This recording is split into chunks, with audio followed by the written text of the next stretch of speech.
जय बंदी छोड़ की लोड़ को नहीं और की। सत्साई भाई और बहनों, एक छोटी सी बात दास साहब सभी भाई बहनों से कहना चाहता है। भाई और बहनों, इस भक्ति मार्ग में कदम कदम पे परमात्मा किसी भी आत्मा को निमित्त बना के, आपके माता पिता को निमित्त बना के, आपके परिवार के किसी भी मेंबर को निमित्त बना के,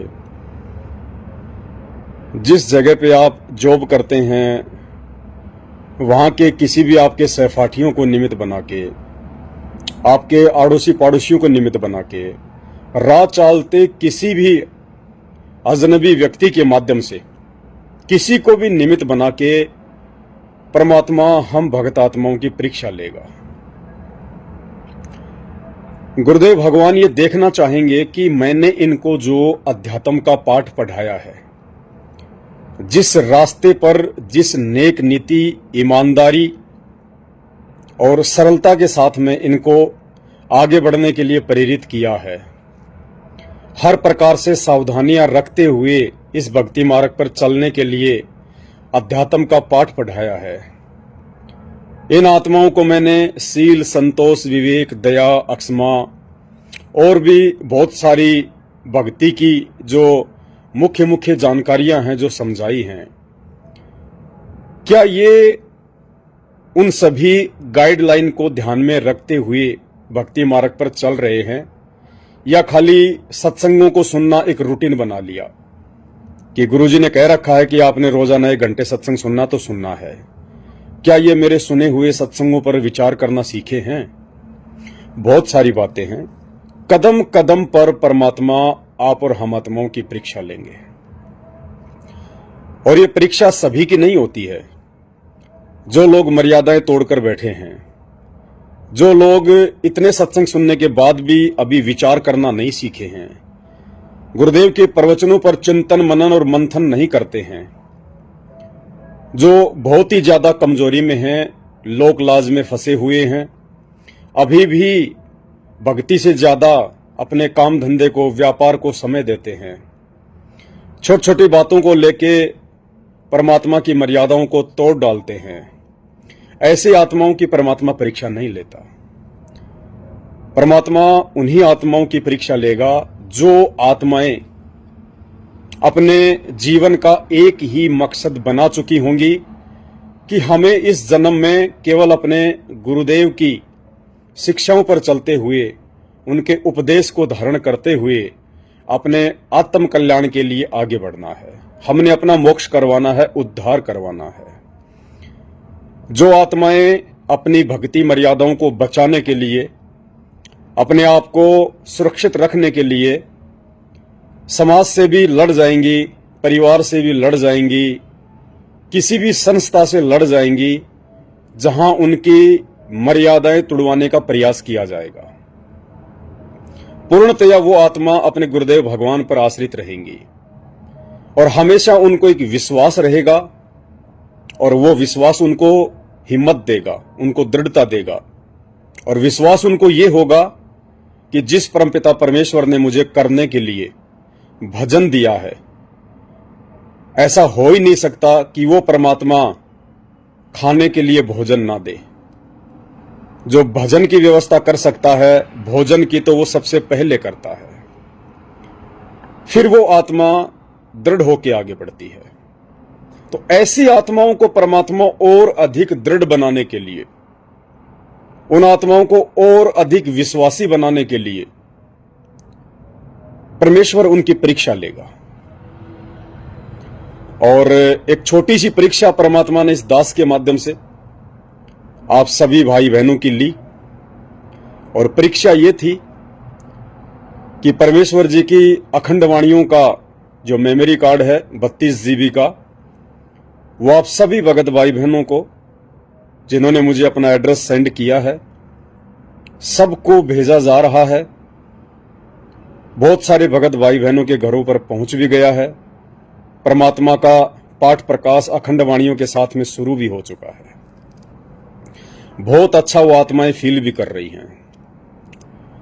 उसके बाद परमेश्वर जी ने दास को प्रेरणा की कि बेटा, एक छोटा सा स्पीकर, भले वो 100 रुपए का हो, चाहे 200 का हो, चाहे 500 का हो, एक छोटा स्पीकर भी अपने भगत भाई बहनों तक पहुंचा। क्योंकि संगत में ज्यादातर भगत भाई बहन इस स्थिति में नहीं है कि वो स्पीकर भी ला सके। वो अपना सुबह कमाते हैं, शाम को खाते हैं। और एक जोधपुर से हमारी बहन है, उन्होंने दास को ऑडियो डाली, मैंने ग्रुपों में भी डाली थी। बहन को परमेश्वर ने बताया, दिखाया, क्योंकि बहन एक अच्छे खासे परिवार से है, कोई दिक्कत नहीं है, लेकिन भक्ति में उनका कोई साथ नहीं दे रहा। उनको पैसे नहीं दिए जाते हैं ताकि वो जोत जला सके, वो सेवाओं में पैसा लगा सके। बहन अपना सिलाई का काम किया करती थी। इन दिनों किसी कारणवश उन्होंने सिलाई के काम को रोका हुआ है और उनके पास पहले के कुछ पैसे थे 1500, जिससे वो अपना घी लाकर परमात्मा की जोत जला रही है। जैसे ही बहन को इस बात का पता चला कि परमात्मा की अखंड वाणियां हमारे भगत भाई पवन दास के माध्यम से परमात्मा घर घर में पहुंचा रहे हैं, जिससे भगत भाई बहन ना तो आश्रमों में जाने की जरूरत पड़ेगी और ना ही 21,000 रुपए देकर कुपात्रों को अपने कर्म फोड़ने की जरूरत पड़ेगी। तो बहन ने सोचा कि चलो सिम तो भगत भाई भेज देंगे, मुझे मेमोरी कार्ड तो भेज देंगे, लेकिन मैं चलाऊंगी किस में? मेरे पास में स्पीकर नहीं है, ना मेरे पास में पैसे हैं। तो बहन गुरुदेव भगवान से दरबार में जाकर दंडवत करके हृदय से रोने लगी। और एक अच्छी आत्मा का यही लक्षण होता है, यही गुण होता है। जब भी हमारे ऊपर कोई आपत्ति आती है, कोई परेशानी आती है, हम किसी धर्म संकट में होते हैं, दुविधा में होते हैं, तो अब हम भगत भाई बहनों ने विशेषकर जो साध संगति से जुड़े हुए हैं, जिनको परमात्मा ने ज्ञान देकर हर शंकाओं का समाधान करवाकर इतना दृढ़ कर दिया है, विशेषकर ऐसी परिस्थितियों में हम आत्माओं ने ना अपने किसी रिश्तेदार का मन में विचार लेके आना चाहिए, ना किसी भगत भाई का विचार मन में लेके आना चाहिए, ना किसी आड़ोसी पाड़ोसी का विचार मन में लेके आना चाहिए कि वो लोग मेरी मदद कर देंगे। अन्यथा हमारे साथ में महाभारत के युद्ध में जो द्रौपदी के साथ में बनी थी, जो संकट आने पर, समस्या आने पर सबसे पहले अपने 5 पतियों की ओर देख रही थी, फिर बड़े बड़े लोगों की ओर देख रही थी, शायद ये मेरी मदद कर दें, लेकिन वो मदद नहीं कर पाई।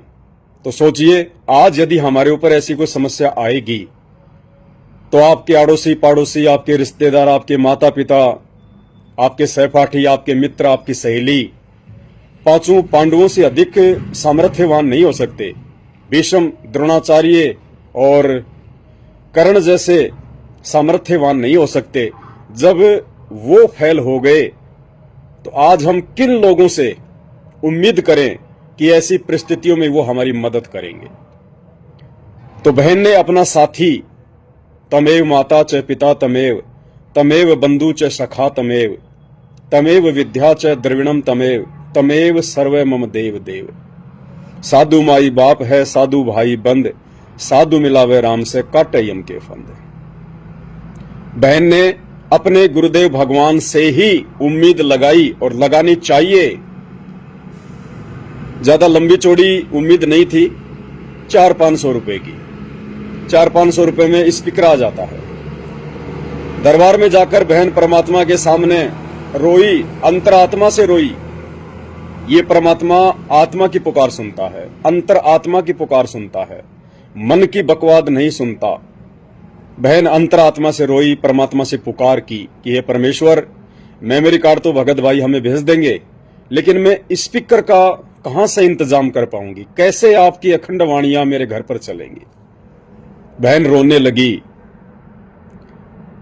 उधर से परमात्मा ने दास को प्रेरणा कर दी और दूसरे ही दिन दास ने आप सभी भगत भाई बहनों को सूचना दी कि भाई परमात्मा ने दास को प्रेरणा की है कि एक स्पीकर भी सभी भगत भाई बहनों को भेजा जाए जिनको आवश्यकता है। उसके बाद में परीक्षा शुरू हुई आप सभी भगत भाई बहनों की, जिन जिन भाई बहनों तक मेरा वो संदेश पहुंचा स्पीकर वाला। बहुत सारे भगत भाई बहन जिन्होंने मेमोरी कार्ड मंगवा लिया, 310 रुपए भी उन्होंने पे कर दिए और 310 रुपए में उनको 32 जीबी का मेमोरी कार्ड, 1 या 2 शंका समाधान, 2 मंत्र कार्ड, 2 आरती के कार्ड, 4 या 5 महाविनाश की अंतिम चेतावनी की पुस्तक, शंका समाधान की पुस्तक, गुरुदेव की 2-2 फोटो और तकरीबन 60 से 70 रुपया कोरियर का चार्ज, सब कुछ उनको 310 रुपए में घर बैठे मिल रहा है। एक प्रकार से फ्री सेवा। तो जैसे ही उन भगत भाई बहनों तक यह संदेशा पहुंचा, उन्होंने दास के पास में मैसेज करने शुरू कर दिए कि भगत जी हमें स्पीकर भी चाहिए। भगत जी आपने हमारा स्पीकर भेजा या नहीं भेजा? भगत जी मेरे पास कोरियर आ गया लेकिन स्पीकर तो आया नहीं। भाई और बहनों, ये परीक्षा है। हमने केवल अंधे होकर दौड़ना नहीं है। कोई भी संदेशा आपको मिले, आपने विचार करना है, क्योंकि कोई भी संदेशा दास अपनी तरफ से नहीं देता, मनमुखी रूप से नहीं देता। दास को जब परमात्मा प्रेरणा करते हैं, उसी समय दास आप भाई बहनों को संदेशा देता है। अन्यथा मुझे कोई शौक नहीं है सोशल मीडिया पर आने का, वीडियो बनाने का। तो ये परीक्षा थी। परीक्षा क्या थी कि क्या हम छोटी छोटी चीजों के ऊपर लालच कर रहे हैं? क्या हमने अपने निजी स्वार्थों को साइड में रखा या नहीं रखा? ये इस प्रकार से ये टुकड़े कल को जब हम त्रिकुटी पर जाएंगे तो काल भगवान भी डालेगा। आज यदि हम इस प्रकार के छोटी छोटी बातों को लेकर, इन छोटे छोटे इन टुकड़ों को लेकर अगर हम इस प्रकार से रवैया अपनाएंगे तो कल को जब हम त्रिकुटी पर जाएंगे और उस समय ये तो पता चलेगा ही नहीं कि हम त्रिकुटी पर आ गए और हमारी परीक्षा होने वाली है। परमात्मा ने बताया कि सौपन जैसा होगा, कि जैसे तुम किसी समागम में बैठे हो, कहीं सत्संग में बैठे हो, ये एहसास नहीं होगा कि तुम त्रिकुटी पर आ गए, तुम्हारा शरीर छूट गया। वहां पर काल हमें टुकड़े फेंकेगा। मैं तुम्हें ब्रह्मा जी का पदवी दूंगा, तुम्हें विष्णु जी की पदवी देंगे, तुम्हें शंकर जी की पदवी देंगे, तुम्हें स्वर्गलोक में बहुत बड़ी स्थान देंगे, बहुत बड़ा तुम्हें पोस्ट देंगे, तुम्हें सप्तपुरी का राजा बना देंगे, तुम्हें ऐसा बना देंगे, वैसा बना देंगे, तुम्हारे पास बहुत कमाई है, तुम ऐश करोगे, बाद में सतलोक चले जाना, देखो तुम्हारी इतनी कमाई शेष है, क्या करोगे फालतू कमाई का, कुछ दिन ऐश करो, आराम करो, मौज करो। भाई और बहनों, परमात्मा हमारा अभ्यास करवा रहे हैं इस धरती पर, ताकि हम त्रिकुटी पर धोखा ना खाएं। हालांकि ज्यादातर भगत भाइयों ने यह गलती नहीं करी, कुछ एक भाई बहन थे जिन्होंने ये गलती की है। मैं ये भी समझ सकता हूं कि उनके मन में ऐसा कोई दोष या ऐसा कोई स्वार्थ की भावना नहीं थी। उन्होंने केवल ये सोचकर कि फ्री में मिल रहा है तो ले लें। हालांकि बहुत सारे भगत भाई बहनों ने यह भी कहा कि भगत जी इसका जो भी पैसा है वो हम आपको दे देंगे, क्योंकि हम मार्केट में जा नहीं सकते, ला नहीं सकते, हमें पता नहीं कि कैसा लेना चाहिए। बात सब कुछ ठीक है, लेकिन कुछ 1-2% वो भगत भाई बहन, देखो आपके मन की बात आप जान सकते हैं या परमात्मा सतगुरु रामपाल जी जान सकते हैं। इसलिए संदेशा केवल उन्हीं 1-2% भगत भाई बहनों के लिए है जिनसे ये गलती हुई है। ये स्पीकर हम उन भगत भाई बहनों के लिए लेके आए थे शुरुआत में 500 स्पीकर। हालांकि 500 स्पीकर पूरे हो चुके हैं। जो भगत भाई बहन अभी नए नए जुड़े हैं या जो भगत भाई बहन काफी समय से जुड़े हैं लेकिन मर्यादा में नहीं है, जिस कारण से उनको किसी प्रकार का परमात्मा की तरफ से कोई लाभ प्राप्त नहीं हो पा रहा, जिनकी आर्थिक स्थिति डामाडोल है, जो बेचारे सिम के पैसे भी नहीं दे पा रहे, मेमोरी कार्ड के पैसे भी नहीं दे पा रहे, या बड़ी मुश्किल से जिन्होंने मेमोरी कार्ड के पैसे दे दिए लेकिन स्पीकर लाने की फिलहाल उनकी गुंजाइश नहीं है, ऐसे भगत भाई बहनों को हम फोन कर करके, जैसे हमारे पास में एड्रेस आता है हम उनको फोन करते हैं कि भगत जी आपका पार्सल तैयार है, लगने को जा रहा है, आप अपने मोबाइल को जरूर ऑन रखना, क्योंकि आजकल के जो पोस्टमैन हैं वो पहले फोन करते हैं और यदि फोन का आपने जवाब नहीं दिया तो पार्सल को वापस भेज देते हैं। तो भगत जी नुकसान होगा, कोई फायदा नहीं है।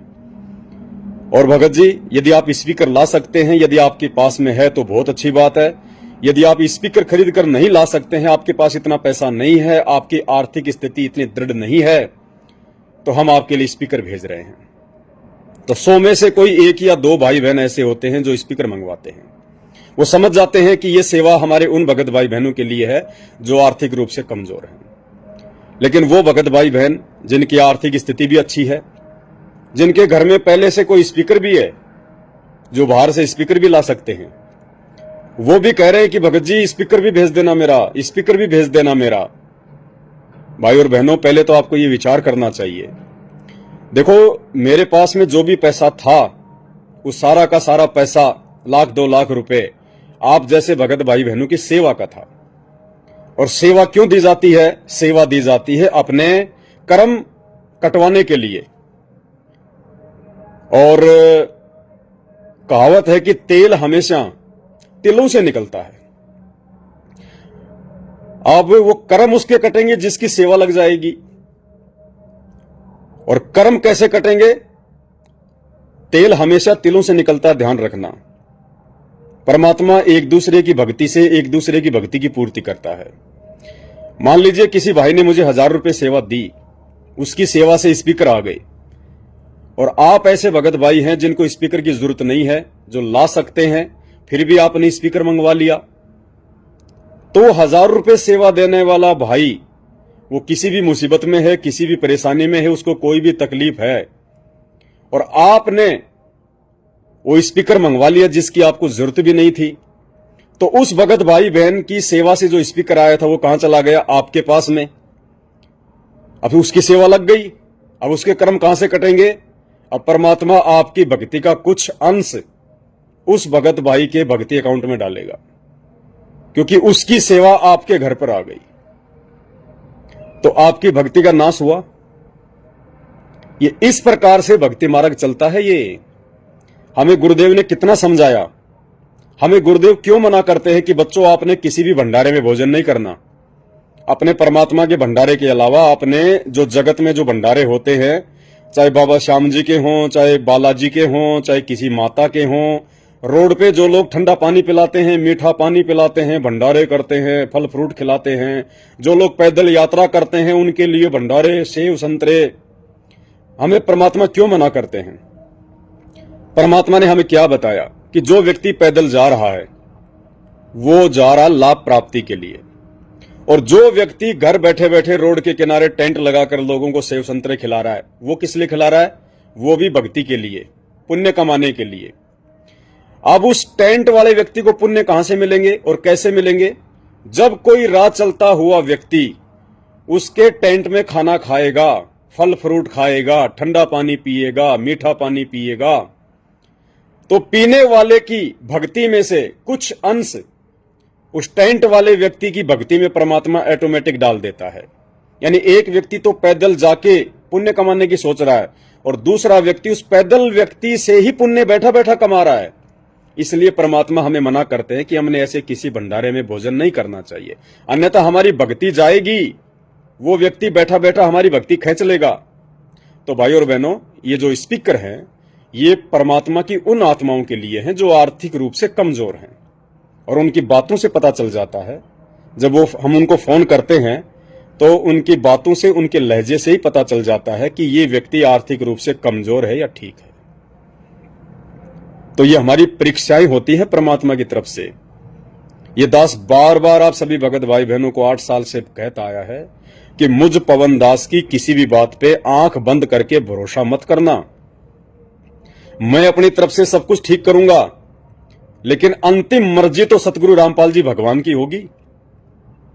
परमात्मा भी तो संगत की परीक्षा लेगा कि जैसे ये भोली आत्माएं पहले मेरे परिवार के पीछे आंख बंद करके विश्वास करके चल रही थी, और मेरे परिवार ने इनको ठग लिया, इनसे राजनीतियां करवाई, इनसे ज्योति पाठ के पैसे लिए, इनको जाट आरक्षण में बैठाया, इनको आनंदपाल सिंह की सीबीआई जांच में झोंक दिया, इनके दान का पैसा कुपात्रों को दिया गया। जैसे इन आत्माओं को विश्वास में लेकर, हालांकि दास किसी को विश्वास में नहीं ले रहा, दास का इस भक्ति मार्ग में कोई निजी स्वार्थ नहीं है, लेकिन परीक्षा तो परमात्मा लेगा ना, क्योंकि हमारी रिहर्सल चल रही है। जो आदत हमारी आज हो जाएगी, मरने के बाद में सूक्ष्म शरीर में भी वही आदत रहेगी। तो परमात्मा चाहते हैं कि ये आत्माएं जैसे पहले मेरे परिवार वालों के माध्यम से ठगी का शिकार हो चुकी हैं, अपनी भक्ति बर्बाद कर चुकी हैं, कहीं ऐसा तो नहीं कि ये पवनदास के ऊपर भी आंख बंद करके विश्वास कर रही हो, उसकी हर बात को फॉलो कर रहे हो, उसकी हर बात को सत्य मान रहे हो। तो परमात्मा दास के माध्यम से भी इस प्रकार की परीक्षाएं आप भगत भाई बहनों की लेगा कि ये आत्माएं ज्ञान को आधार बनाकर चल रही हैं, या फिर जैसे पहले मैनेजमेंट के हर आदेश को फॉलो कर रही थी, हर बातों को फॉलो कर रही थी, क्या वर्तमान में ये पवनदास की हर बात को फॉलो तो नहीं कर रही हैं?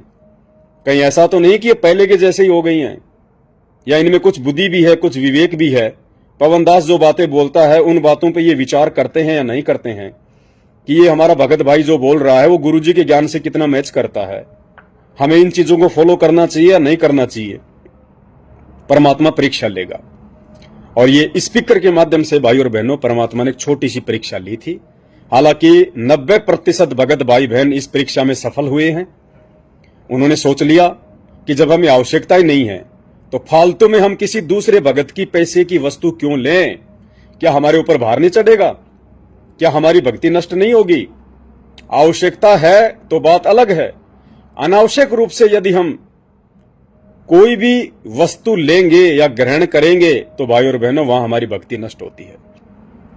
तो दास प्रार्थना करेगा, आज ये छोटी सी बात है, लेकिन यदि इन छोटी छोटी बातों पे हमने विचार करना नहीं सीखा तो भाई और बहनों कल को जब शरीर छूटेगा, त्रिकुटी पर जाएंगे, तो फिर हम उन बड़ी बड़ी बातों पर भी विचार नहीं कर पाएंगे और काल इसी प्रकार से हमें ठग लेगा। तो दास की विनती है, दास की प्रार्थना है, मैं चाहता हूं कि मेरा हर भगत भाई बहन जैसे मुझे गुरुदेव भगवान ने विवेकी बनाया, हर बात को सोच समझकर आगे बढ़ने के लिए आगे बढ़कर चलना सिखाया, उसी प्रकार आप भगत भाई बहन भी दास की हर बात को पहले अच्छे से समझें, पहले अच्छे से विचार करें, चिंतन करें, मंथन करें, और गुरुदेव के ज्ञान आधार से आपको सही लगे और आपकी अंतरात्मा आपको अंदर से इजाजत दे कि बिल्कुल सही है, कोई दिक्कत नहीं, कोई गलत नहीं, तब आपने उन चीजों को फॉलो करना है। क्योंकि मैं भी आपके जैसा एक भगत हूं, 2 कोटि का जीव हूं, गलतियां मेरे से भी हो सकती हैं, कोई बड़ी बात नहीं है। इसलिए आपने मेरे हर ऑडियो वीडियो, मेरी हर बात को आंख बंद कर कर फॉलो नहीं करना है, क्योंकि भाई और बहनों मुझे खुद परमात्मा का भय है, मुझे डर है। मैं नहीं चाहता कि मेरी वजह से मेरे किसी भी भगत भाई बहन की मर्यादा टूटे, और यदि ऐसा हुआ तो उस भगत भाई बहन से पहले मैं परमात्मा का दोषी बनता हूं। मुझे ना ही तो सतलोक आश्रम मैनेजमेंट हरियाणा वालों की तरह माया की हवस है, ना मुझे किसी के ज्योति पाठ और दान के पैसे की जरूरत है, ना मुझे दिल्ली वाले संजय की तरह कोई संत पदवी प्राप्त करने की कोई लालसा है, ना मुझे कोई जगत गुरु बनना है उसकी तरह, ना मुझे अपने कोई जो है कर्म फोड़ने हैं। मैं तो खुद आपकी तरह एक भगत भाई बहन हूं, और मर्यादाओं को लेकर 24 घंटे मुझे चिंता रहती है, टेंशन रहती है। मैं तो अपनी भक्ति करके अपना आत्म कल्याण करवाना चाहता हूं। वर्तमान में जो सेवा दास कर पा रहा है गुरुदेव भगवान के आशीर्वाद से, केवल और केवल अपना शिष्य धर्म समझकर कि संत रामपाल जी मेरे गुरु हैं, मैं उनका शिष्य हूं, और उनकी शिक्षाओं पर चलते हुए उनकी गैर हाजिरी में यदि इस मार्ग में कोई गंदगी फैलाने का प्रयास करेगा तो ये मेरा परम कर्तव्य बनता है, मेरी जिम्मेदारी है, और आप सभी भगत भाई बहनों की ये जिम्मेदारी है कि जिस अज्ञान और पाखंड को समाप्त करने के लिए पिछले 30 वर्षों से परमात्मा अनवरत संघर्ष कर रहे हैं, आज यदि उनकी गैर हाजिरी में उनके सत भक्ति मार्ग में कोई पाखंड फैलाएगा, कोई अज्ञान फैलाएगा, वो अज्ञान और पाखंड फैलाने वाला, मनमानी करने वाला, भक्ति मार्ग में अपने स्वार्थों को बीच में लेकर आने वाला, वो चाहे उनका खुद का कलयुगी परिवार हो, बेटा बेटी भाई बंधु रिश्तेदार हो, चाहे कोई कोऑर्डिनेटर हो, हम ज्ञान आधार से किसी को नहीं बख्शेंगे।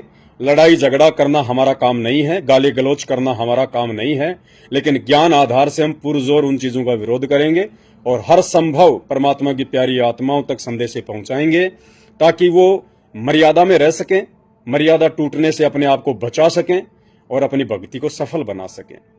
तो भगत भाई बहनों, हर चीज पर हमने गौर करना होगा, विचार करना होगा।